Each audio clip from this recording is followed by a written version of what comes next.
আল্লাহর এক বান্দা আছে নামাজের সেজদায় আল্লাহ ডাকতে বলে, রে পাগল, তুমি যতই নামাজ পড়ো সেজদা করো, তোমার ঠিকানা হলো জাহান্নাম। সঙ্গে সঙ্গে পাগল মাথা তুলে বলতেছে আলহামদুলিল্লাহ। আল্লাহ কয়, পাগল, তোরে জাহান্নাম দিলাম, এরপরে আমার শুকর আদায় করলি কেমনে? পাগল বলে, আল্লাহ জাহান্নামেরও মালিক তুমি, জান্নাতেরও মালিক তুমি।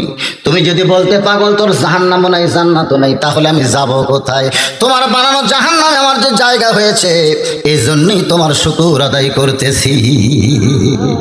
তুমি যদি বলতে তোর জাহান্নামও নাই জান্নাতও নাই, তাহলে আমার তো যাওয়ার জায়গাই নাই।